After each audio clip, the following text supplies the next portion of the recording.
უკვე 2 დღეა მოსწავლე ახალგაზრდობის სასახლესთან რიგი დგას.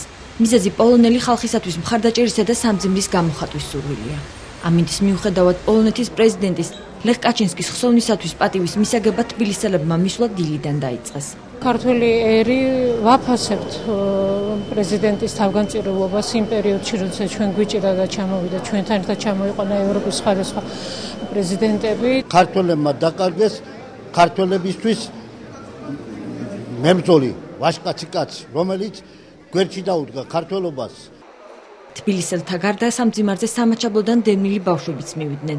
400-მდე ახალგაზრდამ, რომლებიც ომის შემდეგ ლეხ კაჩინსკიმ პოლონეთში საკუთარი თვითმფრინავით წაიყვანა, პრეზიდენტის სურათები ყვავილებით შეამკო. მათთან ერთად სამძიმარზე ლტოლვილთა და განსახლების მინისტრიც მივიდა. ლეხ კაჩინსკიმ საკუთარი თვითმფრინავით წაიყვანა, 3 კვირის მანძილზე აცხოვრა, სამჯერადი კვებით გასართო პროგრამებში აღებინებენ მონაწილეობას და ფსიქოსარეაბილიტაციო პროგრამა იყო ეს. საკუთარი ხელმოწერა დატოვა სამძიმრის წიგნში სრულიად საქართველოს კათოლიკოს პატრიარქმა ილია მეორემ. უწმინდესი მოსწავლე ახალგაზრდობის სასახლეში მეუფე გერასიმესთან და სასულიერო პირებთან ერთად მიბრძანდა. სამძიმარს ქართული ხალხისაგან პოლონეთის ელჩი საქართველოში ურშულა დოროშევსკა იღებდა. წუხარების გამოსახატავად მასთან მთავრობისა და ოპოზიციის წარმომადგენლები მივიდნენ. დღეს ყველა მათგანი ლეხ კაჩინსკის დამსახურებებზე საუბრობდა.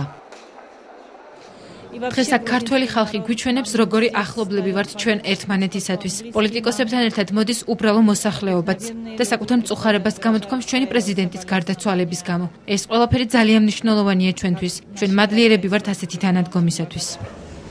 სამძიმრის წიგნი მოსწავლე ახალგაზრდობის სასახლეში კვირის ბოლომდე დარჩება.